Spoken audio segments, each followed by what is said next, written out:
እንደውም ላይ ለመውጣት በሊፍት ነው አይደል የምንወጣው። ሰባተኛ ፎቅ ትወጣ እንደሆን 7 ቁጥርን ትጫነዋል። አይሁድ በሰንበት 7 ቁጥርን መጫን ሰንበት ያፈርሳል ብለዋል። ስለዚህ የሰንበት ሊፍትም ይባላል። በየፍሎሩ እየደሚቆም ማለት ከሌለ ሻባዝ ሞድ ይሉታል። እሱ ከሌለ ሌላ ሰጠሩና ተጫንልኝ ይላሉ። ኃጢአቱ በማን ይሆን ማለት ዳዊት በሕይወቱ እድሜውን ሙሉ ያለቀሰባት አንድ ኃጢአት ሰርቷል። ምንድነው ካላችሁ በመጀመሪያ ስራ መፍታት ነው። በዛሬው ቀናችን ደስ ያለው ማን ነው? ሰይጣን ነው ወይስ እግዚአብሔር? ጠቢቡ ሰሎሞን ኃጢአቱን የሚሰውር አይለማም፣ የሚናዘዝባትና የሚተዋት ግን ከእግዚአብሔር ምሕረት ያገኛል። እነሱ ቅጠሉን የበሉት እኛ ቅርንጫፉን፣ ግንዱን ሁሉ ስሩን ሁሉ ቀቅለን በልተናል እኮ። 7 ሀብታት የተሰጡት እኮ ነው ማንንም እንዳናምን ነው። ምዕመናን እገሌ የበቃ ነው፣ እገሌ ነቃ ነው፣ ጸሎተኛ ነው፣ ሰባኪ ነው፣ ዘማሪ ነው፣ አጥማቂ ነው ብላችሁ ማንንም እንዳታምኑ። ኃጢአት ያላዋረደችው ሰው የለም።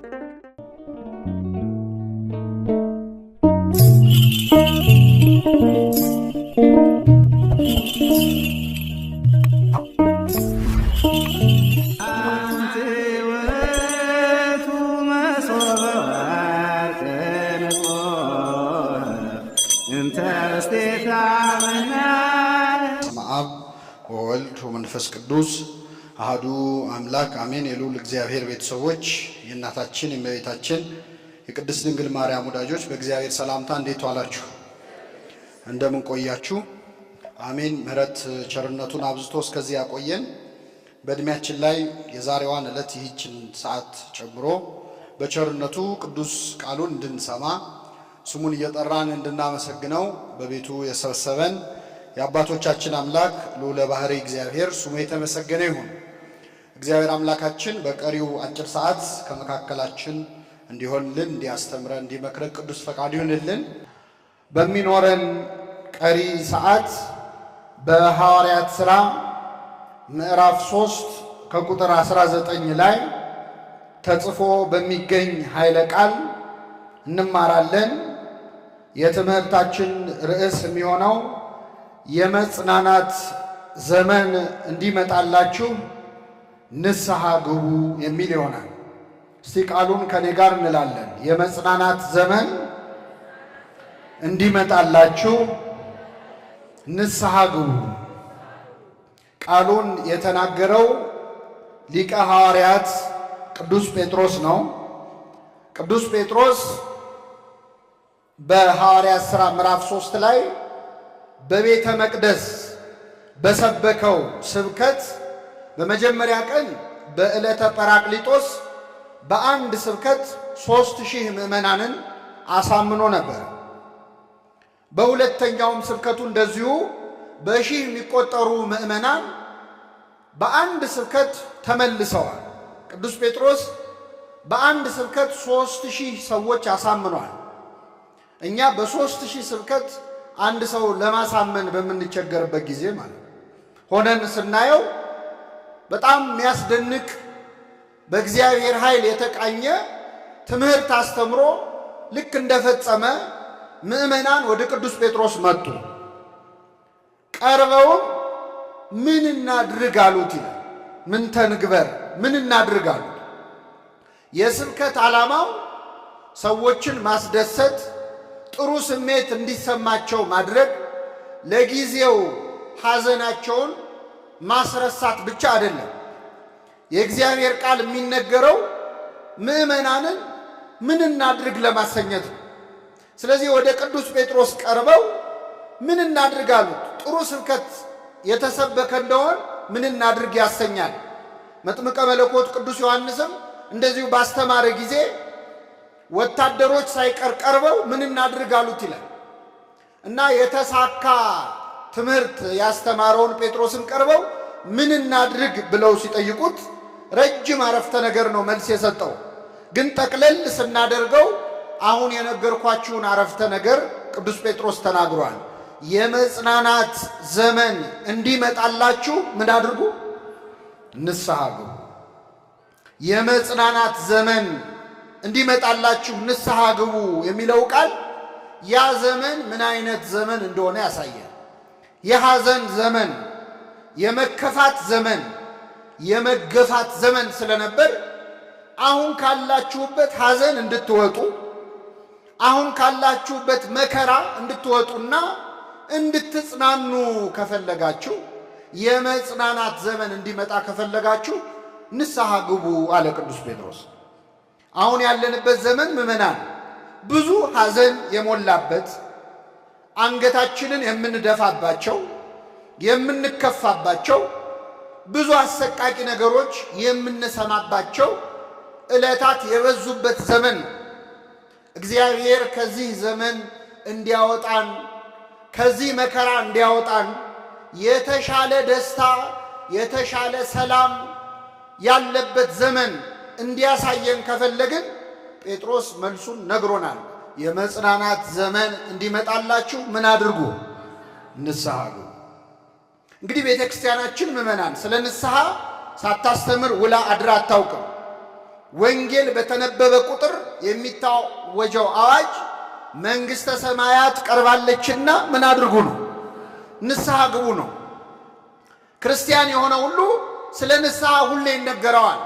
በተለይ አሁን ባለንበት በዛሬው ዕለት በጀመርነው ጾመ ነነዌ ደግሞ ንስሐ ሊሰበክበት የሚገባ ቀን ነው። ምክንያቱም በዚህ አሁን በምንጾመው ጾም ታሪኩን እንግዲህ ትናንትም ዛሬ ጠዋትም ነገም ከነጎዲያም በሰፊው ትማሩታላችሁ። የነነዌ ሰዎች በአንድ ስብከት ነው ንስሐ የገቡት፣ በአንድ ትምህርት። በጣም የሚገርመው የተሰጣቸው ትምህርት ይህን ያህል እንደው ሰፊ ትምህርት አልነበረም።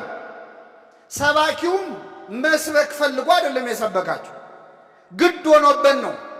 ወደ እነሱም የመጣው በአሳ አንበሪ ተተፍቶ ነው፣ በግድ ሳይፈልግ። ሂድና ስበክ ስለተባለ ብቻ ደስ ሳይለው ሄዶ ቆመና ወደ ከተማይቱ የአንድ ቀን መንገድ ገብቶ ነነዌ በ3 ቀን ትገለበጣለች አለ። ከኔ ጋር ናችሁ ምዕመናን? ነነዌ በ3 ቀን ምን ትላለች? አሁን ይህ ስብከት ምኑ ይማርካል? እስቲ ነነዌ በ3 ቀን ትገለበጣለች ብቻ። ማን ነው የሚገለብጣት? ለምንድን ነው የምትገለበጠው? አልተናገረም። ትምህርትም አላስተማረም። የሰራችሁት ኃጢአት እንዲህ ነው አላለም። መፍትሄውንም አልተናገረም። አንድ አረፍተ ነገር ብቻ ነነዌ በ3 ቀን ትገለበጣለች። ይህንን ቃል ሰምተው የነነዌ ሰዎች ንስሐ ገቡ። አሁን እኔ አዲስ አበባ መሃል ላይ ከተማ ላይ አዲስ አበባ በ3 ቀን ትገለበጣለች ብል የአዲስ አበባ ሕዝብ ንስሐ ይገባል? ኧረ አንተኑ ይገልብጥን ምትሉኛል። ምን ታሟርታለህ? ለውጡን እያየህ ነው የሚባለው። ፖለቲካም ሊሆንብኝ ይችላል። በዚህ ስብከት ብቻ ንስሐ ገቡ። ለምንድን ነው? የነነዌ ሰዎች ያዩት ስብከቱን ሳይሆን ራሳቸውን ነው። እኛ ስብከትን የምናማርጠው ከዛሬው መምህር የትናንቱ የተሻለ ነው ነው የምንለው። ልብ ላለው ሰው ግን ትገለበጣለች የሚለው ቃል ንስሐ ለመግባት በቂ ነው። እረ ቃልም አያስፈልግም። ለንስሐ ለተዘጋጁ ሰዎች እኮ የዶሮ ጩኸትም እኮ ንስሐ ሲያስገባ አይተናል። ጴጥሮስን ንስሐ እንዲገባ የቀሰቀሰው ምንድን ነው? የማን ድምፅ ነው? የዶሮ ድምፅ። ዶሮ ሲጮህ ሰምቶ ንስሐ ገባ። እኛ ስንት ዶሮ ሲጮህ ሰምተናል? ምዕመናን፣ ዶሮ የተባሉ ሰባኪያን ናቸው። እኛ ዶሮ ሲጮህ የዶሮዎቹን አጫጫህ ቁጭ ብለን እናወዳድራለን። ጴጥሮስ ግን ንስሐ ገባ በአንድ ዶሮ ጮኸት። ምን አይነት የታደለ ሰባኪ ነው! ዶሮ በእውነት ያስቀናል እኮ። አንድ የጮሆ ንስሐ ማስገባት እንዴት ያለ ነው! ለነገሩ ዶሮ ከመጮሁ በፊት ምንድን ነው የሚያደርገው? አስተውላችሁ ከሆነ በጠዋት ይነሳና መጀመሪያ ክንፉን ምን ያደርጋል? ያራግፋል። ቆሻሻውን አራግፎ ነው የሚጮኸው። አሁን ዛሬ የምንጮህ ሰባኪያን ያልተሰማ ነው መጀመሪያ ያላራገፍ ነው አዋራ ላያችን ላይ ስላለ። ጴጥሮስ የዶሮን ጩኸት ሰምቶ ምርር ብሎ አለቀሰ ይላል። የጴጥሮስን ንስሐ የነነዌ ሰዎችን ንስሐ ለሁላችን ያድለን። የመጽናናት ዘመን እንዲመጣላችሁ ምን አድርጉ? እኔ ባለችን አጭር ሰዓት በእውነት 3 ቁም ነገሮች ነግሬያችሁ እወርዳለሁ። መቼስ ንስሐ ግቡ ሁሌ ይባላል። እንዴት እንግባ? ንስሐ መግባት ምንድን ነው? የምናገኘው ጥቅም ምንድን ነው? ስርዓቱስ እንዴት ነው የሚለውን በጥቂት ደቂቃዎች ይነግራቸዋል። የመጀመሪያው ምዕመናን ንስሐ የግዕዝ ቃል ነው። በአማርኛው ጸጸት ማለት ነው። ንስሐ ተጸጸተ፣ ንስሐ መጸጸት ማለት ነው። ስለዚህ ጸጸት ወደ መዳን የሚያደርስ ጸጸት፣ ቅዱስ ጳውሎስ እንዳለው ሰው በሆነ ባልሆነው ሊጸጸት ይችላል፣ ሊቆጭ ይችላል። ሰውን ወደ መንግሥተ ሰማያት የሚያደርሰው ነፍሱን የሚያድነው ግን ወደ መዳን የሚያደርሰው ንስሐ፣ ትክክለኛው ጸጸት አምላኬን እግዚአብሔርን በድያለሁ፣ አሳዝኘዋለሁ ብሎ ያዘነ እንደሆን ያ ለድህነት ይሆነዋል። ይህንን አይነቱን ንስሐ ለሁላችን ያድለን። እግዚአብሔር ንስሐን ይወዳል። ይገርማቸዋል። ጸጸትን ይወዳል። ይህንን የምታውቁት አምላክ ከሰማየ ሰማያት ወርዶ ከድንግል ማርያም ተወልዶ ሰው ሆኖ በምድር ተመላልሶ ለመሰቀሉ አንዱ ምክንያት ራሱ ንስሐ ነው። ለምን ካላችሁ ከኛ በፊት አምላክነት ሽቶ ከክብሩ የተዋረደ የወደቀ መልአክ አለ፣ ሳጥናኤል ዲያብሎስ አምላክ መሆን ፈልጎ ከሰማይ ወደ ምድር ወደቀ። ከዚያ በኋላ ደግሞ እኛን አሳሳተን፣ እኛም አምላክ መሆን ፈልገን ወደቅን። ሁለታችንም የሰራነው ኃጢአት አንድ አይነት ነው። ሰይጣንም የፈለገው አምላክ መሆን ነው፣ እኛም የሞከርነው አምላክ ለመሆን ነው። ታዲያ እኛን ከሰማይ ወደ ምድር ወርዶ ተሰቅሎ ሞቶ ሰው ሆኖ ያዳነን እግዚአብሔር ለምንድን ነው ሰይጣንን ወርዶ ተወልዶ ያላዳነው ወይ መልአክ ሆኖ ያላዳነው ካላችሁ፣ አዳም ንስሐ ገብቷል፣ ሰይጣን ግን ንስሐ አልገባም። አያችሁ፣ ንስሐ ብቸኛ ምክንያት ነች ለአምላክ ሰው መሆን። ሰይጣንን ያላዳነው እኛን ያዳነን ንስሐን የምታህል ትልቅ ኃይል ስላለች ነው። ንስሐ አምላክን ሰው እስከ ማድረግ ድረስ ኃይል ያላት ነች። ተመልከቱ፣ እግዚአብሔር ንስሐ እንድንገባ እንድንጸጸት ይፈልጋል። ኃጢአት ሰርቻለሁ። እንግዲህ ሰው በቀን ውስጥ ኃጢአት ሳይሰራ አይውልም። ምእመናን፣ አሁን የምንማረው ንስሐ እንድትገቡ ነው፣ ለጠቅላላ እውቀት አይደለም። በእውነት በዛሬው ትምህርት አንድ ሰው ንስሐ ከገባ ራሱ ትልቅ ውጤት ነው። እዚህ መካከል ካላችሁ አንድ ሰው ንስሐ ከገባ እግዚአብሔር ንስሐን ይፈልጋል። ከኛ መካከል ኃጢአት የሌለበት አንድም ሰው የለም። በቀን ውስጥ ኃጢአት ሳንሰራ አንውልም። በግብር እንሰራለን፣ እንሰርቃለን፣ እናመነዝራለን፣ እንዘሙታለን፣ እንገድላለን። ይሄ በግልጽ የሚሰሩ የግብር ኃጢአቶች ናቸው። ሰው በስራ ኃጢአት ባይሰራ ደግሞ በአንደበቱ ብዙ ኃጢአት ይሰራል። በቀን ውስጥ እስቲ ዛሬ ምን ስናወራ ነው ያለው? ስንት ክፉ ነገር ተናገርን፣ ስንት ክፉ ነገር ካፋችን ወጣ። እንሳደባለን፣ እንዋሻለን፣ እናማለን። አንዳንድ ሰው እንደውም ሐሜት አያድርግብኝ እንጂ ብሎ ያማል። ይሄ ራሱ ሐሜት ነው አይደለም? እጅ ታጥቦ የሚሰራ ኃጢአት አለ። ልክ እንደ ጲላጦስ ከደሙ ንጹሕ ነኝ እንዳለው። ማን ንጹሕ ነው አለው? ራሱ ነው ንጹሕ ነኝ አለ። ጲላጦስ ንጹሕ ነኝ አለ፣ እኛ ግን አልለቀቅነውም። በጴንጤላዊው በጲላጦስ ዘመን እርሱ መከራን ምን አለ? አንተ ንጹሕ ነኝ ስላልክ ማን ይለቃል? ይኸው በየቀኑ በጸለይን ቁጥር በጲላጦስ ዘመን እንላለን። እና አንዳንድ ሰው ኃጢአት ሲሰራ ራሱን ነፃ ለማድረግ እንደው ዋሸሽ አትበኝ እንጂ አማህ አትበለኝ እንጂ ብሎ የሚሰራ ኃጢአት አለ። በቀን ውስጥ በአንደበታችን ብዙ ኃጢአት እንሰራለን። ከቃል ብዛት ኃጢአት ሳይኖር አይቀርም ይላል። ብዙ በመናገር የሚመጣ ኃጢአት አለ። ምንም ባንናገርስ ደግሞ እንዲያው ዝም ብለን ብንውል በሐሳባችን የማንሰራው አይነት ኃጢአት የለም። እማናወጣው የማናወርደው፣ ለመስራት የምናፍረውን፣ ለመናገር የምናፍረውን አማርጠን ኃጢአት እንሰራለን በሐሳባችን። አለማሰብ አይቻልማ። ሰው ያለ ጽራት ያለ ማስታጎል ሐሳብ ሲያስብ ነው የሚውለው። ሐሳባችን ውስጥ ብዙ ኃጢአት አለ። ቅዱስ እንጦንስ ምን አለ? የሐሳብ ኃጢአትን ጨርሶ ማጥፋት ይቻላል ያሉት፣ አይቻልም፣ ግን መቃወም ይቻላል አለ።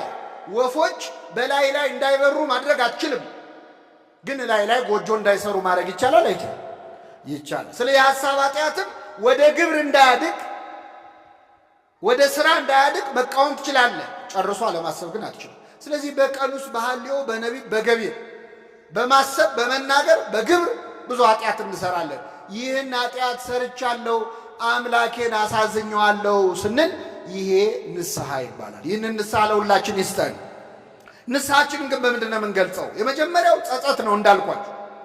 መጀመሪያ ኃጢአትን መጥላት አለብህ። ዝም ብሎ መናዘዝ አይደለም። አሁን ለካህን መጥተህ ስለተናገርክ ውስጥ ኃጢአቱን ካልጠላው ሙሉ ንስሐ ሊሆን አይችልም። ስለዚህ ሁለተኛው ሂደት መናዘዝ ነው፣ ኃጢአታችንን መናገር። ኃጢአታችንን እንድንናገር እግዚአብሔር ይፈልጋል። በመጽሐፍ ቅዱስ ይህንን የምታዩት መቼስ የፈረደባቸው የመጀመሪያዎቹን ኃጢአተኞች ላስታውሳችሁ። አዳምና ሔዋን። የአዳምና ሔዋን ኃጢአት ምንድነው? አትብሉ የተባሉትን ዕፀ በለስ ምን አሉ? መቼስ ፈርዶባቸዋል እኮ። አሁን አዳምና ሔዋን ከሰሩት የኛ ኃጢአት ይበልጣል አይበልጥም? እነሱ ቅጠሉን የበሉት፣ እኛ ቅርንጫፉን፣ ግንዱን ሁሉ ስሩን ሁሉ ቀቅለን በልተናል እኮ። ግን መቼስ የተጻፈው የነሱ ስለሆነ እስቲ በእነሱ እንማርባቸው። አዳምና ሔዋን ዕፀ በለስን በሉ። አምላክ ለመሆን የሚችሉ ሁሉን ማወቅ የሚችሉ መስሏቸው በምክረ ከይሲ በሰይጣን ምክር ዕፀ በለስን በሉ።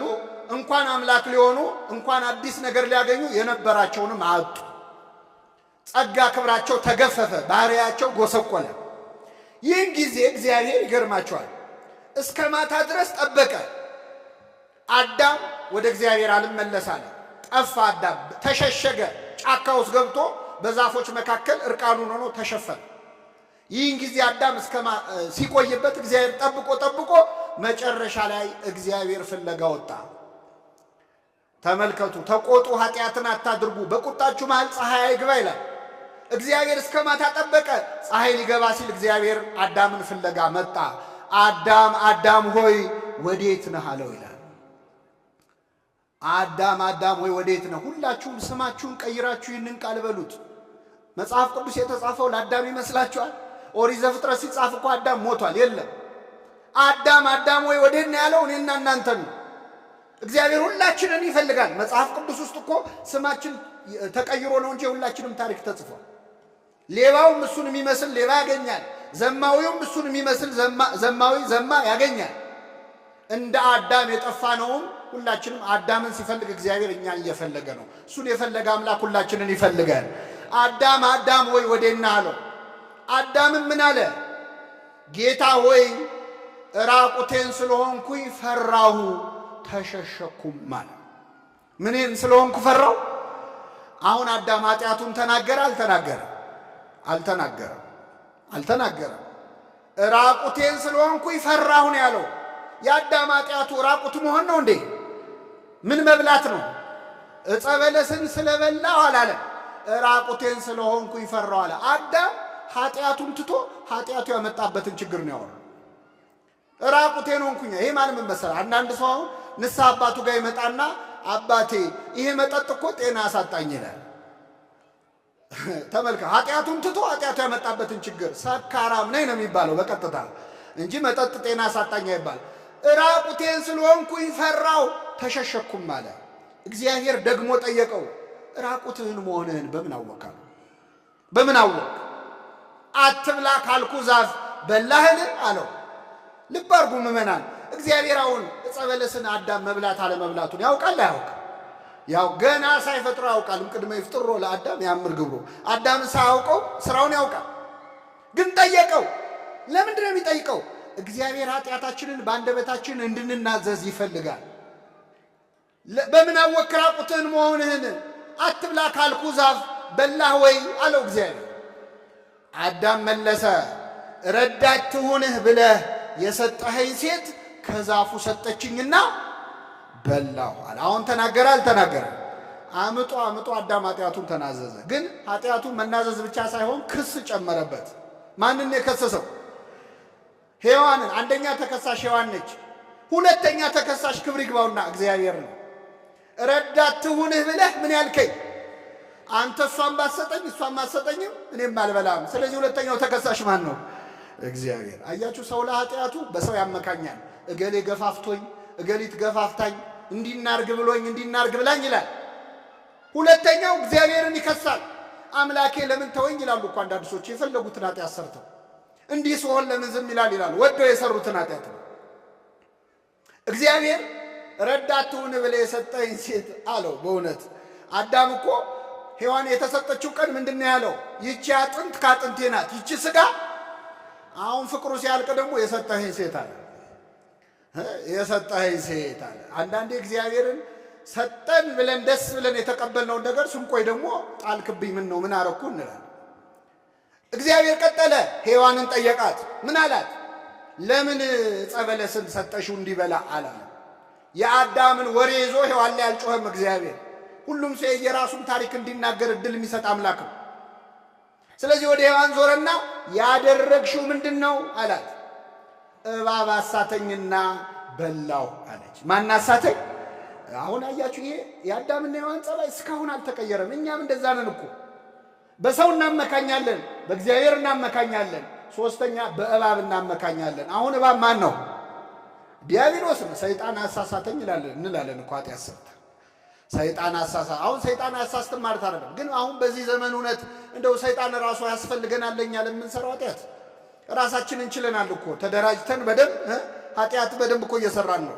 እዚህ ዜና አበው ላይ አንድ የሚገርም ታሪክ አንብቤያለሁ። አንድ አባት ገና ከመነኮሰ 10 ዓመቱ የሆነ መነኩሴ ወጣት መነኮስ ይመጣና ያማክራቸዋል። አባቴ ይላቸዋል። አቤት እንዴት ነህ ይሉታል። ከመነኮስ 10 ዓመቴ ነው እና የሰይጣንን ፈተና አልቻልኩትም ይላል። አይዞ እንዲያርግ ብለው መክረው ጸሎት ሰጥተው አሰናበቱትኝ አባት። ይሄ መነኩሴ ልክ እንደወጣ ሰይጣን ገባኝ አባት ጋር። ሰይጣን ገባና ምን አለ መሰላችሁ? በሕያው እግዚአብሔር ስም እምላለሁ ይሄ ሰውዬ መመንኮሱንም አላውቅም አለ። 10 ዓመት የፈተነኝ ማን ነው ያለው? ሰይጣን አቆም ጭራሽ አድራሻው። አሁን በዚህ ዘመን እኛ ሰይጣንም አላስፈለገንም እኮ። ሰይጣን ራሱ ሳይታዘብ ይቀራል። ትውልድ ተክቻለሁ ይላል እኮ አይደል? አዎ ከኔ የተሻለ ክፉ የሚሰሩ ሰዎች። ለማንኛውም ሰበብ እንደማያድን የምታውቁት በአዳም በሔዋን ነው። ግን የሁሉ ጥያቄ ለምንድን ነው እግዚአብሔር የሚጠይቀው? ኃጢአታችንን እንድንናገር እግዚአብሔር ይፈልጋል አይፈልግም? ይፈልጋል። ሁለተኛው ምዕመናን፣ ለማን ነው ኃጢአታችንን የምንናዘዘው? ኃጢአታችንን የምንናገረው ለማን ነው? እግዚአብሔር ለማን እንድንናገር ነው የሚፈልገው? መጽሐፍ ቅዱስ ምን ይላል? አንዳንድ ሰዎች ለካህናት ስንናዘዝ ለምን ለካህናት በቀጥታ ለእግዚአብሔር ለምን አትናዘዙም ይላል። አሁን እንደው ጀብዱ የሰራ ይመስል አሁን እንደው በቀጥታ ለእግዚአብሔር ደህና ነገር የሰራ መሰለህ? እንደው ሲሆን ለሰው ይደረግልኝ ነበር መባል ያለበት አይደል? እንደ ኃጢአተኛ ኧረ ይቅርብን፣ እሱ ፊት እንዴት እንቆማለን? ባይሆን እንደኛው ለሚበድሉ ለካህናት እንናገር እንጂ ነበር ወጉ። ግን አንዳንድ ሰው ለምን ለካህናት እንናገራለን ይላል። ለማንኛውም ምዕመናን፣ በኦርቶዶክሳዊ ተዋሕዶ ቤተክርስቲያናችን ሰው ኃጢአቱን የሚናዘዘው 3 ጊዜ ነው። ስንት ጊዜ? 3 ጊዜ። የመጀመሪያው ለራሱ በዚህ በሉቃስ ወንጌል ምዕራፍ 15 ላይ የጠፋው ልጅ ታሪክ ተጽፏል። ብታነቡት ልጁ ኃጢአት ከሰራ በኋላ ከአባቱ ተለይቶ ጠፍቶ ልቡ ተመለሰ ይላል። ተጸጸተ። ሲጸጸት ቁጭ ብሎ ምን አለ መሰላችሁ? ወደ አባቴ እሄዳለሁ እንዲህ እለዋለሁ፣ አባቴ ሆይ በሰማይና በፊትህ በደልኩ፣ ወደፊት ልጅ ተብዬ ልጠራ አይገባኝም፣ ከባሪያዎችህ አንዱ አድርገኝ እለዋለሁ አለ ይላል። ይህንን ኃጢአቱን የተናዘዘው ለማን ነው? ለራሱ። መጀመሪያ ቁጭ ብላችሁ ካህን ፊት መጥቶ ከመደናበር ቁጭ ብላችሁ ኃጢአታችሁን መርምሩ እስቲ። ምንድን ነው የሰራሁት ክፉ ነገር? 10ቱ ትእዛዛትን 6ቱ ቃላተ ወንጌልን ቁጭ አርጋችሁ መነጽር አርጋችሁ የቱን ሕግ ጣስኩኝ? አድርግ ከተባለው የቱን አላደረኩም? አታድርግ ከተባለው የቱን አደረኩ ብሎ ራስን መመርመር ያስፈልጋል። ቅዱስ ባስልዮስ በዚህ በውዳሴ አምላክ በተባለ መጽሐፍ ላይ የተናገረዋል። ማር ይስሐቅ ይቅርታ፣ ምን ይላል? ነፍሴ ወይ ዛሬ ምን ስትሰሪ ነው የዋልሽው? ምዕመናን፣ አሁን ዛሬ እዚህ ጉባኤ ከመምጣታችሁ በፊት የት ነው የዋላችሁት? ምን ስትሰሩ ነው የዋላችሁት? በስጋ ተማሪው ሲማር ነው፣ ነጋዴው ሲነግድ ነው፣ አስተማሪው ሲያስተምር ነው። በስጋ በነፍሳችን ዛሬ ምን ስንሰራ ነው የዋለው? እስቲ ጽድቅን የሰራ ነው ኃጢአትን የሰራ ነው? እስቲ የዛሬዋን ቀን እግዚአብሔር ሳያት እንዴት አይነት ቀን ሆና ነው የዋለችው ዛሬ? ቅዱስ ማር ይስሐቅ ምን ይላል? ነፍሴ ሆይ ዛሬ የት ነው የዋልሽው? በየትኛው እርሻ ነው የዋልሽው? በሰይጣን እርሻ ነው ወይስ በእግዚአብሔር እርሻ ይላል። ማንን ደስ አሰኘሽ? ለማን ስትደክሚ ነው የዋልሽው? ነፍሴ ዋጋ የሚሰጥሽ በዛሬው ውሎሽ ደስ ብሎት የሚሸልምሽ ማን ነው? ሰይጣን ነው ወይስ እግዚአብሔር ነው? በዛሬው ቀናችን ደስ ያለው ማን ነው? ሰይጣንን ያስደስት ነው እግዚአብሔርን? እንዲህ ብሎ መመርመር ያስፈልጋል። ካህን ፊት ቀርቦ ከመደናበር ማለት የመጀመሪያ ኑዛዜው ለራሳችን። ሁለተኛ ምዕመናን፣ ለካህናት እንናዘዛለን። ለካህናት ስንናዘዝ ሶስተኛውንም እየተናዘዝን ነው። ሶስተኛው ለእግዚአብሔር ነው። ካህናት የእግዚአብሔር ዓይኖች ናቸው። አይንተ እግዚአብሔር ይላቸዋል ቅዱስ አትናቴዎስ በቅዳሴው። ካህን ፊት መናገር ማለት እግዚአብሔር ዓይን ፊት ቁጭ ብሎ መናገር ማለት ነው። እኔ 3 ጥቅሶች ልስጣችሁ ከኦሪት መጽሐፍት መካከል መጽሐፈ ኢያሱ ወልደ ነዌ ምዕራፍ 7 ከቁጥር 7 ቀላል ነው። ኢያሱ ምዕራፍ 7 ከቁጥር ስንት 7 ላይ ኢያሱ አካን ለተባለ ሰው የተናገረው አንድ ቃል አለ። ጠራውና ከፊቱ አቁሞ ኃጢአት የሰራ ሰው ነው አካን፣ ስርቆት የሰረቀ ወንጀል የሰራ ሰው ነው። አቆመውና ከፊቱ ልጄ ሆይ አለ። እስኪ በሉ ልጄ ሆይ ያደረከውን ንገረኝ፣ ለእግዚአብሔር ተናዘዝ። ለማን ተናዘዝ? ለማን ንገረኝ? ለኔ። ኢያሱ እኮ ነው አያችሁ፣ ሌዋዊ ነው ኢያሱ፣ ካህን ነው። ያደረከውን ንገረኝ፣ ለማን ተናዘዝ? ለኢያሱ መናገር ለማን መናዘዝ ነው? ለእግዚአብሔር መናዘዝ። ሁለተኛ ጥቅስ የሐዋርያት ሥራ ምዕራፍ 19 ቁጥር 19። ይህም ቀላል ነው ለመያዝ። ሐዋርያት ሥራ 19 ላይ ያመኑት ሁሉ በሐዋርያት ፊት እየመጡ ኃጢአታቸውን ይናዘዙ ነበር ይላል። የሐዲስ ኪዳን ካህናት ናቸው ሐዋርያት። በእነሱ ፊት ኃጢአታቸውን ይናዘዙ ነበር። ነገር በሶስት ይጸናል። የዮሐንስ ወንጌል ምዕራፍ 20 ከቁጥር 23 ላይ ጌታ ለሐዋርያቱ ስልጣንን ሰጣቸው። ምን ሲል?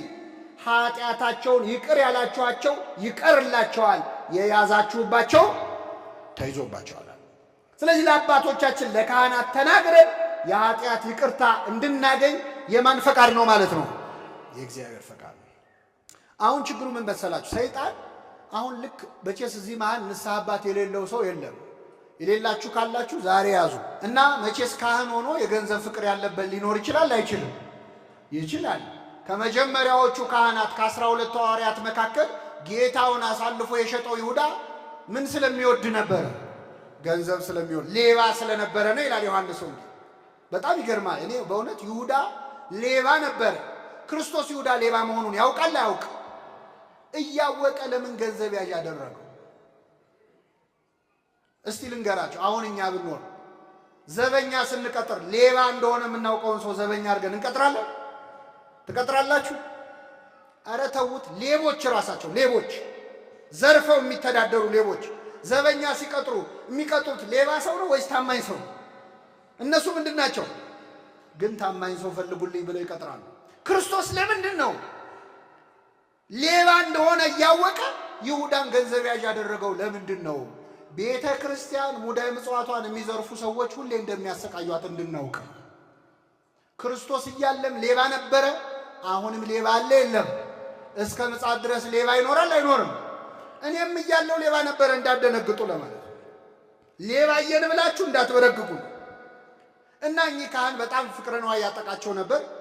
ባለጸጋ ሰው መጥቶ ንስሐ አባቱ ነኝ ሲላቸው ደስ አላቸው። እሺ አሉ። የንስሐ አባቱ ከሆኑ በኋላ ይገርማቸዋል። ሳምንት አልቆዩም። መጡና ፈልጋለሁ አሉት። ይህም ባለጸጋ ሰው ምን ነው ምን ፈለጉ አላቸው። እንደምታውቀው አሉት የእርሻ መሬት አለኝ፣ እኔ ካህን ነኝ፣ ቀድሳለሁ፣ ደክሞኝ ነው የምወጣው ከቤተ ክርስቲያን። ከዛ በኋላ ለማረስ ጉልበት የለኝም። አንተ ባለጸጋ ነህ፣ ብዙ የእርሻ መሬት አለ፣ ብዙ ገበሬዎች አሉ እና ካሉ ገበሬዎች መካከል አንዱን እዘዝልኝና የኔን መሬት ይረስልኝ አሉ። ምን ችግር አለ አለ። ለካህን መሬት ማሳረስ ትልቅ ነገር ነው አይደለም? መጽሐፍ ቅዱስ ላይ እኮ ቤት ገዝቶ የሰጠ ሰው አለ፣ ሚካ የተባለ ሰው። መጽሐፈ መሳፍንት ላይ ለካህን ምንም ይደረጋል፣ ችግር የለውም አለ። ገበሬ መደበላቸው፣ ጥሩ ብርቱ ገበሬ። ሂድና የካህኑን መሬት ረሳ። ይህ ገበሬ ሄዶ ይገርማቸዋል፣ የቄሱን መሬት ሲያርስ ደህና ገበሬ ስለነበር ደህና አድርጎ ሲቆፍር የሆነ የተቀበረ ነገር አገኘ። ከዛ ከፍቶ ሲያየው በድስት ሙሉ ወርቅ ነው የተቀበረው። በጣም ደነገጠ። ከዛ ወርቁን ወዲያውኑ ቀበረውና ባለጸጋው ጋር አለቃው ጋር ሄዶ እረ የንስሐ አባትህ መሬት ላይ እኮ የተቀበረ ወርቅ አገኘዋል። ባለጸጋው ምን አለ? ምን አረከው አለ። ቀበርኩት አለ። ጥሩ አድርገሃል። በል ሂድና ለእኔ እንደነገርከኝ አትንገራቸው፣ ለካህኑ ሄደ ወርቅ አግኝቻለሁ በላቸው በእርሶ መሬት ላይ። እርሳቸው መሬት ላይ ነው የተገኘው፣ ወርቁ የሚገባው ለእሳቸው ነው አለ። ይህ ታማኝ ገበሬ እሺ ብሎ ወደ ካህኑ ሄደና እርሶ መሬት ላይ እኮ ወርቅ አገኘው አላቸው። ክው ብለው ደነገጡ፣ ደስ አላቸው። አላወቁም እዛ ወርቅ እንዳለ። የታረከው ታዲያ አሉ። እዚያው ቀብሬዋለሁ አለ። በጣም ጥሩ ማታ እንገናኝና ወርቁን ታሳየኛለህ፣ ግማሹን ላንተ አካፍልሃለሁ አሉት። ከኔ ጋር ናችሁ ምዕመናን? እሺ አለ። ይሄ ገበሬ ሄደ። አሁን እስኪመሽ ድረስ እኚህ ካህን ቁጭ ብለው ሲያስቡ ምን ያህሉን አካፍልሃለሁ ነው ያሉት? ምን ነክቶኝ ነው ግን አሉ። እንደው እኔ እኮ ዝም ብሎ ያፌ ያርፍም አሉ። በእኔ መሬት ላይ የተገኘ ወርቅ አሁን ግማሹን ለሱ እንደው ሩቡን እንኳ ብለው ምን አለ እንዲህ ያሉ ሲከነከኑ ሰይጣን በልባቸው ገባ። በቃ ይህን ሰውዬ ገለዋለሁ ብለው ወሰኑ። ከዛ ሄደ መጣ። በሰዓቱ ቦታው ላይ ወሰዳቸው። ወርቁን አውጥቶ ሲሰጣቸው ሳያስበው ከጀርባው መጥተው ገደሉት። ከዛ ግራ ቀኝ አይተው ማንም የለም ብለው ልክ ሙሴ እንዳደረገው ወስደው ወራጅ ወንዝ ላይ ጎርፍ ላይ ጣሉት። ከዛ ወደ ቤታቸው ገቡ። የወርቁን መገኘት ማንም ሰው አልሰማም ብለው ነው። የሰማ ሰው አለ የለም? ማን የሰማው? ባለጸጋው ሰውዬ ቢጠብቅ ያ ገበሬ አይመጣም።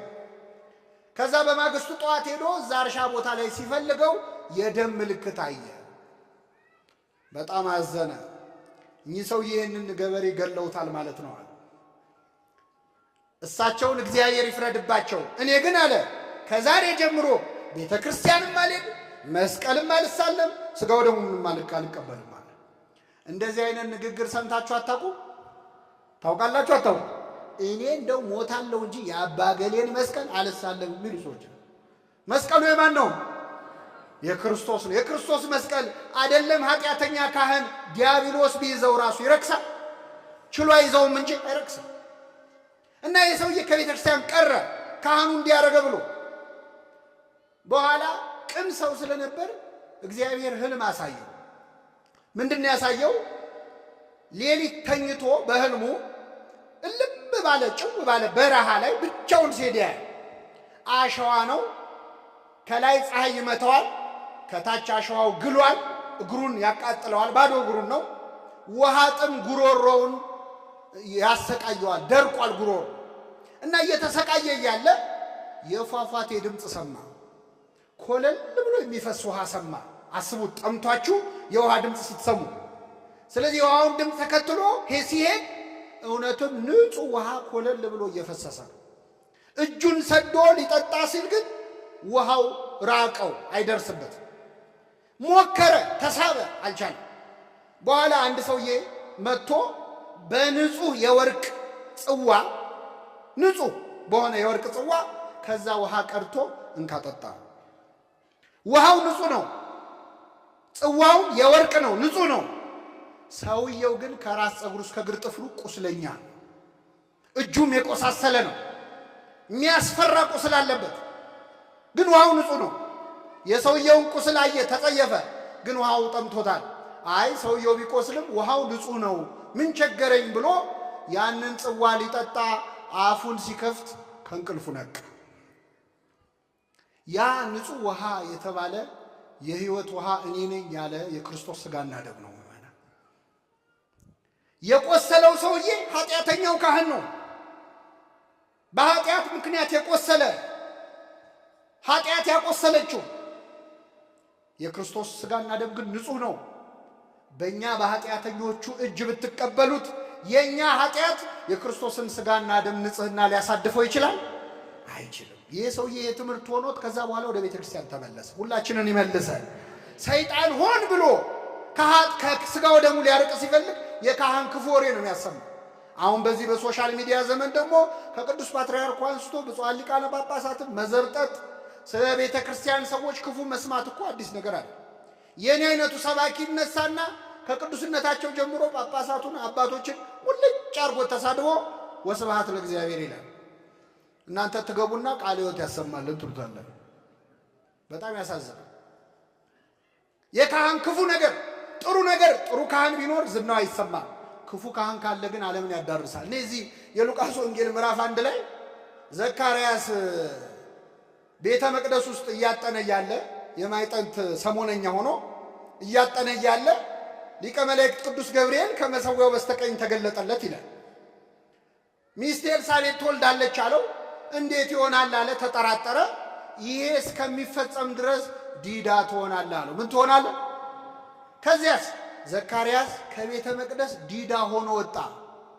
ሕዝቡም ይላል በጣም የሚገርም ጥቅስ ልነግራችሁ ነው። ሕዝቡም ዲዳ ሆኖ ሲወጣ ራእይ እንዳየ አስተዋሉ ይላል። ምን እንዳየ አስተዋሉ? አሁን እዚህ ቤተ ክርስቲያን እሑድ ቀን አስቀድሰን የቀደሱት ቄስ አቁርበውን ገብተው ሲወጡ ያሰናብቱናል ብለን ስንጠብቅ ከመቅደስ ሲወጡ ዲዳ ሆነው ቢወጡ ራእይ አይተው ይሆናል ትላላችሁ? እግዚአብሔር ስራውን ሰራ፣ ዋጋቸውን ሰጣቸው ነው ምንለው አይደል? አቤት ይፈርዳል እኮ እሱ ነው ምንለው። እንደው ጥሩ ካህን ቢሆኑ እንኳን እንዴት እንዲሆኑ አንልም። ሲያስመስሉ ነው ለካ ነው ምን። ተመልከቱ፣ ሰይጣን ከንስሐ ሊያርቅ ሲፈልግ ከካህን ያጣላል።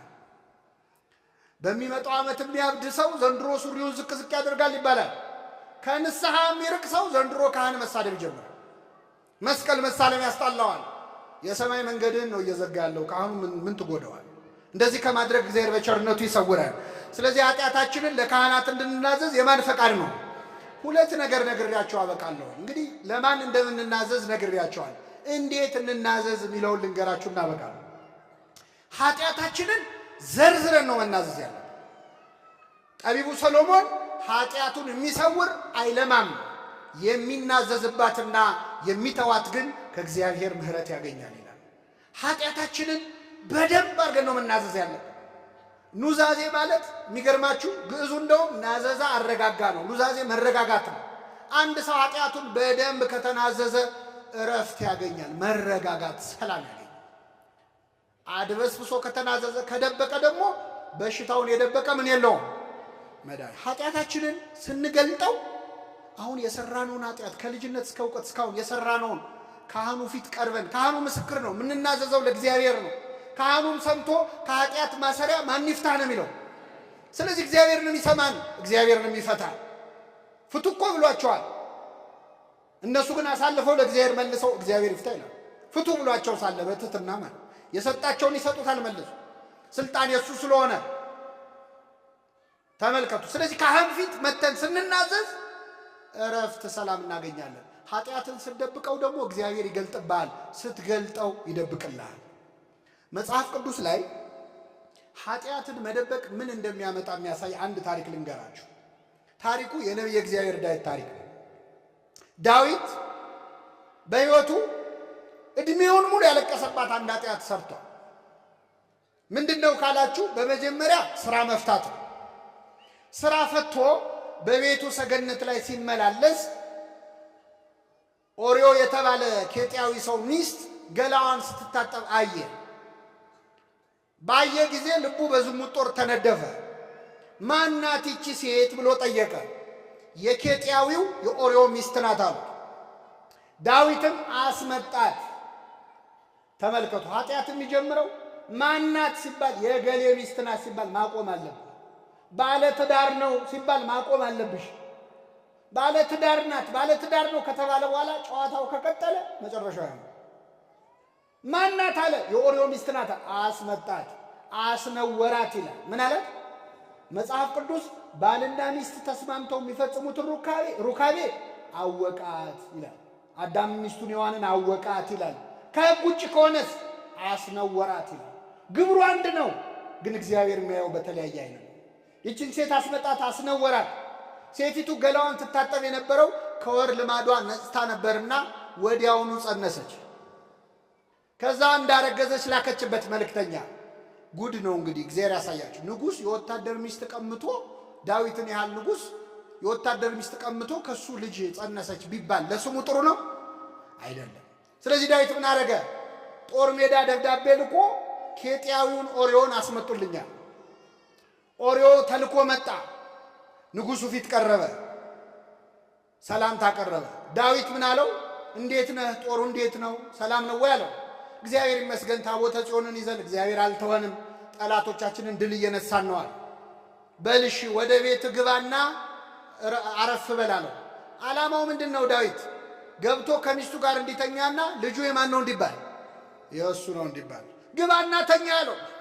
ምግብ አስይዞ ላከው ይላል። ከቤተ መንግስት ምግብ። የቤተ መንግስት ምግብ በነገራችን ላይ በጣም መጥፎ ነው፣ መዘዝ አለው። የቤተ መንግስት ምግብ አንዴ ከቀመስከው ቀጥሎ ሞት ነው የሚከተል እና ምግብ አስጭኖ ወደ ቤቱ ላከው። ኦርዮ ውጭ አደረ። ከዛ ዳዊት ሲያጣራ ውጭ አደረ። ምን ነው አለው? የእግዚአብሔር ታቦት በደጅ አድራ፣ ታቦተ ጽዮን በደጅ አድራ፣ የእስራኤል ጎበዞች ወጣቶች ከጠላት ጋር እየተናነቁ እንዴት እኔ ገብቼ ከሚስቴ ጋር ተኛለሁ አለ። ከኔ ጋር ናችሁ? የማን ታቦት በእግዚአብሔር በደጅ አድራ አለ? አይገርም? ኦርዮ ኬጢያዊ ነው። ኬጢያውያን አሕዛብ ናቸው። ከአሕዛብ ወገን መጥቶ ተገርዞ ነው እስራኤላዊ የሆነ። ኬጢያዊው ኦርዮ ለዳዊት ስለ ታቦተ ጽዮን ክብር ይንገረው። በእውነት አይገርማችሁ? ስለ ታቦተ ጽዮን ክብር የእግዚአብሔር ታቦት በደጅ አድራል። አንዳንዴ እኮ የማያምኑ ሰዎች ከኛ ተሽለው ይመክሩናል እኮ። ዮናስን አላያችሁትም? ተነሳና አምላክን ጥራ አሉት እኮ ከተኛበት ቀስቅሰው። አሕዛብ እኮ ናቸው፣ የተርሴስ ሰዎች። እና ኦርዮ ስለ ታቦተ ጽዮን ክብር ለዳዊት እንዴት ይነግረዋል? የእግዚአብሔር ታቦት በደጅ አድራ፣ እንዴት እኔ ከሚስቴ ጋር ገብቼ ተኛለሁ አለ። ከምኔ ጋር ገብቼ? ከሚስቴ ጋር። ዳዊት እኮ ከሰው ሚስት ጋር የተኛው። ምንድን ነው እያለን ያለው መጽሐፍ ቅዱስ? እግዚአብሔር ምን ሊለን የፈለገው? ልበ አምላክ እኮ ነው ዳዊት። 7 ሀብታት የተሰጡት እኮ ነው። ማንንም እንዳናምን ነው ምእመናን። እገሌ የበቃ ነው፣ እገሌ ነቃ ነው፣ ጸሎተኛ ነው፣ ሰባኪ ነው፣ ዘማሪ ነው፣ አጥማቂ ነው ብላችሁ ማንንም እንዳታምኑ። ኃጢአት ያላዋረደችው ሰው የለም። 1000 ጊዜ ቢዘምር ከዳዊት ይሻላል እንዴ? ይበልጣል እንዴ? ዳዊት እግዚአብሔርን እያየ እኮ ነው የዘመረው። ግን ኃጢአት ሲያዋርድ የማይጠለው የለም። እንዲቆመን ስንናገር አይታችሁ አቤት ሲዘምር አቤት ሲቀድስ ብላችሁ ማንንም እንዳታምኑ። ከዳዊት አንበልጥም ምንም ብንሆን። ወግታ የጣለቻቸው ብዙዎች ናቸው። ኃጢአት ያላዋረደችው የለም። ከመዋረድ ይጠብቀን እግዚአብሔር። ስለዚህ ድጋሚ አበላው፣ አጠጣው፣ አሰከረው፣ ከሚስቱ ጋር ገብቶ እንዲተኛ ነው።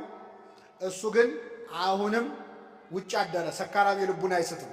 ዳዊት ነገሩ አላምር ሲለው ደብዳቤ አስይዞ ላከው፣ ይገደል የሚል ደብዳቤ። ኬጢያዊው ኦርዮ ወደ ጦር መሪው ወደ ኤልያብ ሄዶ ያን ደብዳቤ ሰጠ። የሞቱን ደብዳቤ ይዞ እንደ ባህራን፣ የሚገደልበትን ይዞ እንደ ይስሐቅ እንደ ክርስቶስ ደብዳቤ ይዞ ሄዶ ሰጠው። ጦር መሪው ሲያየው ይሄ ሰው ይገደል የሚል ነው፣ የንጉሥ ትእዛዝ ነው፣ ምንም ማድረግ አይችልም። ወታደሮቹን ጠራና ኬጢያዊውን ኦርዮን ይዛችሁ ወደ ጠላት ሂዱና ጠላት ግር ብሎ ሲመጣ ሽሹ አላቸው። እሺ አሉ። ጠላት ግር ብሎ ሲመጣባቸው ጥለውት ሸሹ። ታቦተ ጽዮንን ጥላችሁ ከድታችሁ እስራኤልን ከድታችሁ ወዴት ነው የምትሄዱት? እያለ እየለፈለፈ ተደብድቦ ሞተ ይላል። ይህ ሁሉ ሲሆን ማን ይመለከታል? አሁን ነቢዩ ናታን መጣ ወደ ዳዊት በፈረስ ላይ ሆኖ። ነቢያት በአህያ ላይ ሆነው ከመጡ አገር ሰላም ነው። በፈረስ ላይ ሆነው ከመጡ ችግር አለ። መጣ ወደ ዳዊት። ምንድን ነው አለ ዳዊት። ደነገጠ። አመጣጡ አላማረው። እረ ንጉሥ ሆይ በአገር ትልቅ በደል ተሰርቷል አለ። ምን ነው ምን ተፈጸመ አለ። አንድ ሰው ብዙ በጎች ነበሩት አለ። ባለጸጋ ሰው ብዙ በጎች ነበሩት። ከጎረቤቱ ደግሞ አንዲት በግ ብቻ ያለችው ድሃ ሰውዬ ነበረ። ይህ ድሃ ሰው ወደ ሩቅ አገር ሲሄድ ይችን አንዲት በግ ጥሎ ላለመሄድ ብሎ ለጎረቤቱ ለባለጸጋው ብዙ በግ ላለው ባለሀብት አደራ ብሎ ይችን አንድ በግ ሰጠው። እስክመጣ ጠብቅልኛል። እሺ ብሎ ይህንን በግ ተቀበለ የባለጸጋ። ከዚያስ እንግዳ መጣበት። የባለጸጋ እንግዳ ሲመጣበት ግን ካሉት በጎች መካከል ማረድ ሳስቶ የዚህን ሰውዬ አንዲት በግ አረደበት። ይህ በደል ተፈጽሟል በአገር አለው። ዳዊት አዘነ። ይሄ ሰው ምናምንቴ ነው አለ። ስለ አንድ ፈንታ 4 እጥፍ ይመልሳል። ስንት እጥፍ? ንጉሥ ሆይ የፈረድከው በማን ላይ ነው? በራስ ላይ ነው። ያ ሰው አንተ ነህ። ያ ሰው አንተ ነህ። አቤት የሰው ኃጢአት ስንሰማ ደስ ይለናል። ወደኛ ሲዞር እንዴት ያስደነግጣል። ያ ሰው አንተ ነህ። 100 በጎች አሉት የተባልከው እግዚአብሔር ባይፈቅደውም ዳዊት ብዙ ሚስቶች ብዙ ቁባት ነበሩት። አንተ ነህ ባለ ብዙ ሚስት አንተ ነህ። አንዲት በግ አለው የተባለው ኦርዮ ነው። አምኖ ጥሎልህ ሄደ ጦር ሜዳ ሊዋጋ። እንግዳ መጣበት የተባለው ፍትወትህ ነው፣ ጊዜያዊ ስሜትህ ነው። ከብዙ ሚስቶች ጋር ልታሳልፍ ስትችል አደራ ብሎ የሰጠህን አንድ ሚስቱን ወሰድክበት፣ እሱንም ማስገደልከው። ንጉሥ ሆይ የፈረድከው በማን ላይ ነው? በራስ ላይ ነው። ዳዊት ይገርማቸዋል ምዕመናን፣ ስለ አንድ ፈንታ ስንት እጥፍ ይመልስ ነው ያለ? 4 እጥፍ መለሰለት እግዚአብሔር። 4 እጥፍ። እንዴት? ከዚህ ሴት ከቤርሳቤ ከኦርዮ ሚስት የተወለደው ልጅ ጥቂት ቀን ታሞ ዳዊት አልቅሶ ማርልኝ ብሎ ጮሆ እግዚአብሔር አልሰማውም፣ ልጁ ሞተ። አንድ በሉ። 2 የዳዊትን ሴት ልጁን ወንድ ልጁ አምኖን የሚባል ወንድ ልጁ ተነስቶ ትዕማር ትባላለች፣ የገዛ እህቱን ደፈራት። የገዛ እህቱ በቁሙ አቀበራት፣ አዋረዳት። ዳዊት አለቀሰ። ስንት ሆነ? 3ኛ የዳዊት ሌላ ልጅ አቤሴሎም እንዴት እህቴን ይደፍራል ብሎ ይህን ደፋሪውን አምኖንን ገደለው። ስንት ሆነ? 3። ገዳዩ አቤሴሎም ደግሞ ዳዊት ላይ አምጾ በጦር ሜዳ ተገደለና ሞተ። ስንት ሆነ? 4 እጥፍ መለሰለት እግዚአብሔር። አንዳንዴ እግዚአብሔር የማይሰማ መስሎን እንዲያርግብኝ እንዲጨምርብኝ፣ እንደዚህ እንዳትሉ ምዕመናን። የቃልህን ፍሬ ሊያበላህ ይችላል እግዚአብሔር፣ የማይሰማ እንዳይመስላችሁ። አሁን ይህን ለምን አነሳው? ዳዊት የሰው ሚስት እስከ ማስገደል ድረስ የደረሰው ኃጢአቱን ምን ለማድረግ ነው? መልሱልኝ። ኃጢአቱ ተደበቀ አልተደበቀ? ይኸው ቁጭ ብላችሁ እዚያው ደምረን ላይ የዳዊትን ኃጢአት እየሰማችሁ ነው አይደለም? እኔው በአደባባይ እየተናገርኩ ነው። ገና ሌላ ደብረ ሄጄ እናገራለሁ። ዳዊት ከዘመኑ ሰዎች ኃጢአቱን ደብቃለሁ ብሎ ነበር። መማሪያ ሆኖ በዓለም ላይ ሁሉ የዳዊት ኃጢአት መነገር ጀመረ። መማሪያ ከመሆን ይሰውራችሁ። አይገር ወንጌል ላይ ራሱ ኃጢአቱን እንኳን አልደበቀለትም እግዚአብሔር። አብርሃም ይስሐቅን ወለደ፣ ይስሐቅ ያዕቆብን ወለደ፣ እሴይም ዳዊትን ወለደ ብሎ ዳዊትም ከኦርዮ ሚስት ሰሎሞንን ወለደ ይላል። ከማን ሚስት? ኃጢአትን ስትደብቅ እግዚአብሔር ይገልጥብሃል፣ ስትገልጠው ይደብቅልሃል። ኃጢአታችንን ለመግለጥ እግዚአብሔር ኃይሉን ያድለን። አሁን ንስሐ ስትገቡ ምዕመናን ብዙዎቻችን ካህን ፊት ቀርበን ቅኔ የምናረጋለን ስንናዘዝ። አንዳንድ ሰው እንደው አባ በቃ የኔ ኃጢአት ምኑ ይነገራል፣ በቃ ባጭሩ ኃጢአት የተባለውን በሙሉ ምን ብያለሁ ሰርቻለሁ። እንደዚህ ማለት ይቻላል? አይቻልም። ሐኪም ቤት ቀርባችሁ እስቲ ዶክተሩ ፊት ዶክተር የኔ በሽታ ምኑ ይነገራል፣ ባጭሩ በሽታ የተባለውን ሁሉ ታምሜያለሁ ትላላችሁ? አትሉ። ይወጋኛል፣ ይሸቀሽቀኛል፣ በዚህ ገብቶ በዚህ ወጥቶ ብለን የምታከሙ። በሽታውን የደበቀ ምን የለውም፣ ኃጢአቱን የደበቀም ስርየት የለውም። በነፍስህ ሐኪም በካህኑ ፊት ሰይጣን ያቆሰለህን ቁስል ገልጣ ሳይ። አንዳንድ ሰው ትልልቁን ኃጢአት ትቶ ትንንሹን የሚናዘዛል፣ ጥቃቅኑን። አንዳንድ ሰዎች በሰንበት ልብስ አጥቤያለሁ ይላል። አሁን ልብስ አጠባ ነው አገር የበጠበጠው ነው። እኔ እውነቱ ይሁን ውሸት አላውቅም። አንዲት እናት ካህን ፊት ቀረቡና አሉ አባቴ በሰንበት ቆሎ በልቻለሁና እንደው ወፍጮ እንደማስፈጨት ይሆንብኝ ይሆን አሉ። ይሄ ማለት የአይሁድ ጸባይ ማለት ነው። አይሁድ ግመልን የምትውጡ ትንኝን የምታጠሩ ይላል። እንደ ግመል ያለውን ትልልቅ ኃጢአት ደብቀው ጥቃቅኑን። አይሁድ ይገርሟቸዋል። ጥቃቅን ነገር ነው የሚያተኩሩት። ሰንበት አሁን እኔ የድሮዎቹን አይሁድ ተው፣ አሁን እስራኤላውያን አሁን ያሉ እስራኤላውያን ምን ያህል ወግ እንደሚያጠብቁ የሚያሳይ ነገር ልንገራችሁ። ለምሳሌ 8 ፎቅ 10 ፎቅ ቢኖር ህንፃውን ላይ ለመውጣት በሊፍት ነው አይደል የምንወጣው። 7ኛ ፎቅ ትወጣ እንደሆን 7 ቁጥርን ትጫነዋል። አይሁድ በሰንበት 7 ቁጥርን መጫን ሰንበት ያፈርሳል ብሎ ያምናሉ። ስለዚህ የሰንበት ሊፍትም ይባላል፣ በየፍሎሩ እየሄደ የሚቆም ማለት ነው። ከሌለ ሻባዝ ሞድ ይሉታል። እሱ ከሌለ ሌላ ሳይጠሩና ተጫንልኝ ይላሉ። ኃጢአቱ በማል ይሆን ማለት ነው። ይሄ የአይሁድ ጸባይ ማለት ነው። አሁን እኛ ትልልቁን ኃጢአት ትተን ለትንንሽ እኮ ነው የምንጫጫው። ስንት ህዝብ እያለቀ ስንት ክፉ ነገር እያየን ጥቃቅን ነገር ግን አገር ያንጫጭ። ኃጢአታችንን ዘርዝረን ለመናዘዝ ያብቃል። ካህናት ፊት ቀርባችሁ ተበቀሉት፣ ሰይጣንን አዋርዱት፣ የሰራባችሁን ሴራ ተናገሩ፣ ባዶ እጁን አስቀሩት። ስንት ዓመት አንተ ላይ የገነባውን የኃጢአት ግንብ አፍርስበት። ሰይጣን ኩም ይላል፣ ባዶ ቀረው። ስንት ዓመት የገነባውትን ኃጢአት። ለዚህ ነው እንዳንናዘዝ። አንዴ ካህን መጥፎ ነው ይላል፣ አንዴ ምን ይላል፣ እንዳትናገሩ። አንዳንዴ ደግሞ ምን አሁን ንስሐ ብትገባ፣ አሁን እዚህ መሃል ብዙዎቻችን ንስሐ ማንገባው ለምንድን ነው? አይ እኔ እኮ አሁን ንስሐ ብገባ ተመልሼ ኃጢአት መስራቴ አይቀርም፣ ስለዚህ አንደኛዬን ጠርቀምቀም ይበልና ይላል። አዎ ብዙ ሰው እንደውም ሲጸልይ ለምን ሞት አብቃኝ ነው የሚለው። አቤት ማለት ሊሞት ሲል ነው ማለት ነው እቅዱ። ገላችንን አሁን በቀን ወይ በሳምንት ብቻ ሳይታጠብ የሚቆይ ሰው ከታጠብን በኋላ ገላችንን እንቆሽሻለን አንቆሽሽ? አይ መቆሸሻችን ለማይቀር አንደኛውን ጠርቀም ሲል ልንሞት ስለምን አንታጠብ ብትል ታመህ ትቀራለህ፣ ትቆስላለህ። ገላን የምትታጠበው ከስጋ ቆሻሻ ነው። ንስሐ ግን የነፍስ ነው። እንዴት ቀጠሮ ይሰጣል ለንስሐ? ዛሬ እንሙት ነገ እናውቃለን? አናውቅም። የመዳን ቀን መቼ ነው? ዛሬ አይደለም አሁን ነው ነው የሚለው። መቼ ነው? ምናልባት የዛሬዋ ምሽት የመጨረሻዋ ምሽት ልትሆን ትችላለች።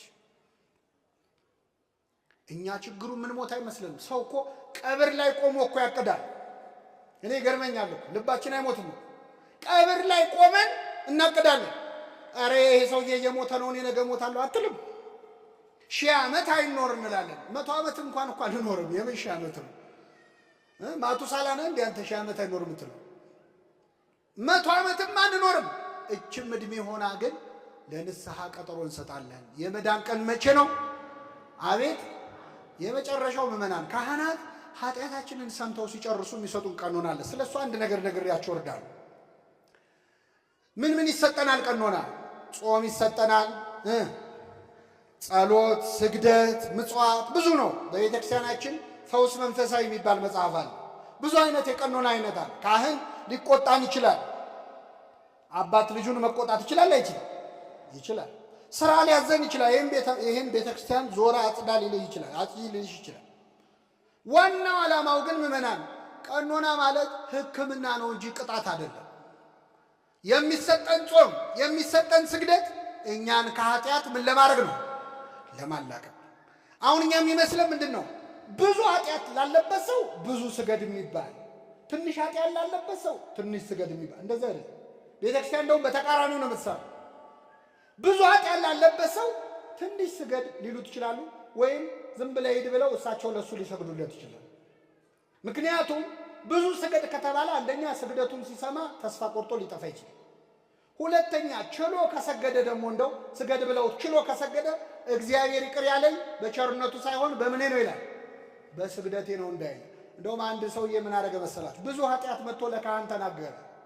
እኛ አባት በሳል ካህን ነበሩ። ሰሙትና አይዞ የኔ ልጅ ብለው 3 ስገድ አሉት። ስንት? 3000 ነው 300 አለ። አይ 3 ስገድ አሉት።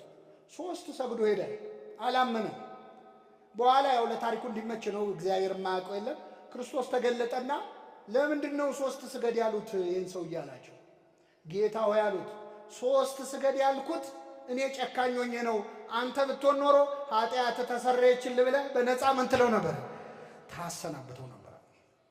የኛ ስግደት ምን ሊያደርግልን ነው? እሱ አቤት ቸርነቱ! ስንት ኃጢአት ሰርተህ ወድቀህ ተነሳና ልማር ማለት ከዚህ በላይ ምን ምሕረት አለ? ይቅርታው መጠን እኮ ነው የሚገርመው። እኔ ዛሬ ሳልበላ ዋልኩኝ አልዋልኩ ለሱ ምን ይጨምርለታል? ለእኔ እኮ ነው። እንዴት በቀላሉ መማር እንደሚፈልግ አያችሁ? ሰበብ እኮ ነው የሚፈልገው ለመማር ይቅር ለማለት።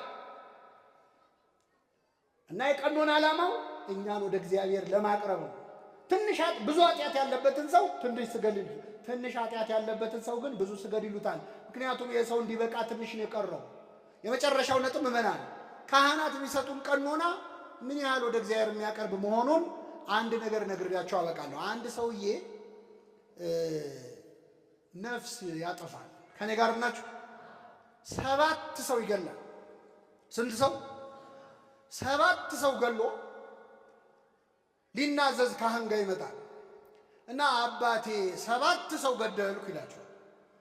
ካህናት በነገራችን ላይ የእኛን ኃጢአት በሰሙ ቁጥር ወይ ጉድ ሲሉ የሚውሉ እንዳይመስላችሁ። ለሐኪም በሽታ አዲስ እንዳልሆነ ለካህን ኃጢአት አዲስ አይደለም።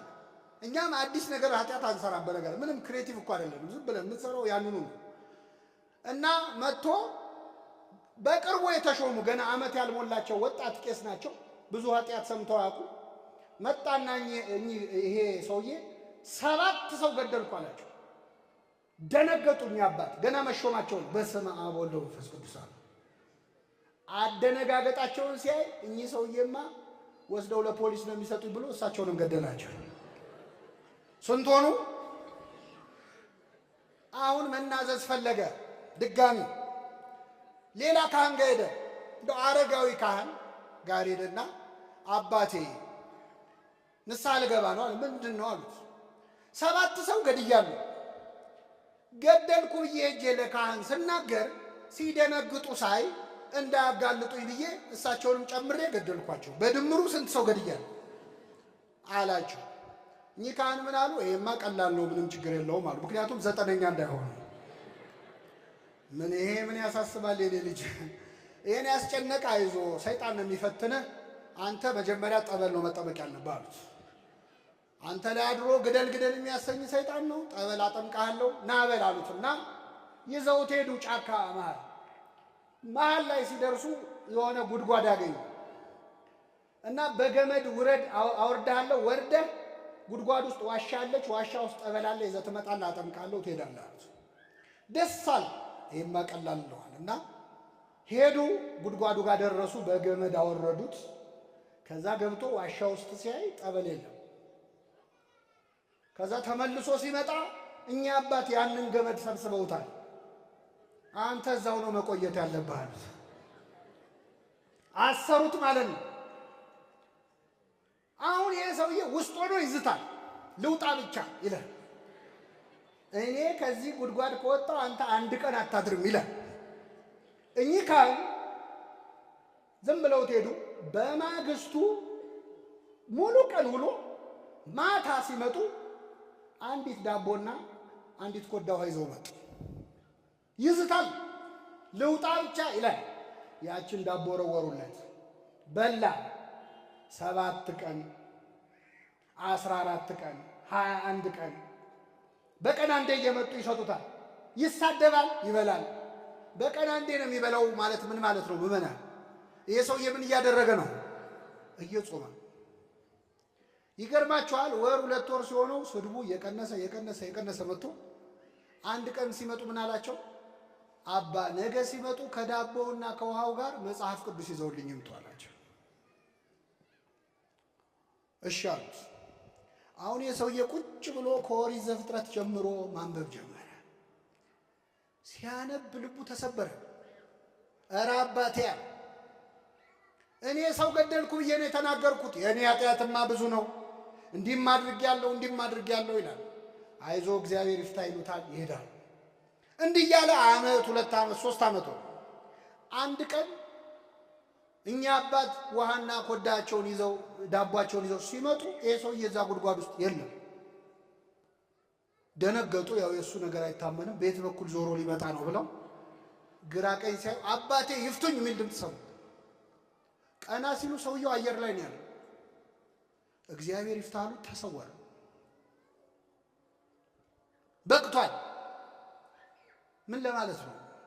አባቶቻችን ካህናት ጹሙ፣ ጸልዩ፣ መጽውቱ፣ ስገዱ የሚሉን ሊያሰቃዩን ሊቀጡን አይደለም። ቤተ ክርስቲያን ሐኪም ቤት ናት እንጂ ፍርድ ቤት አይደለች።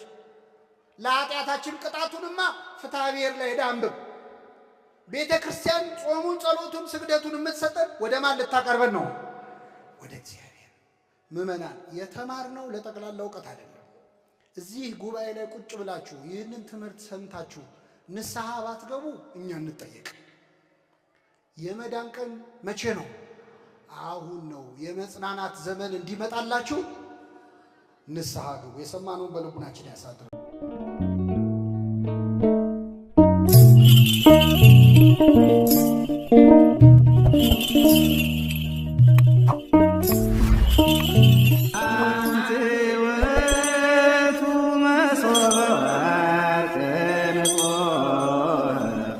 እንተ እስቴታ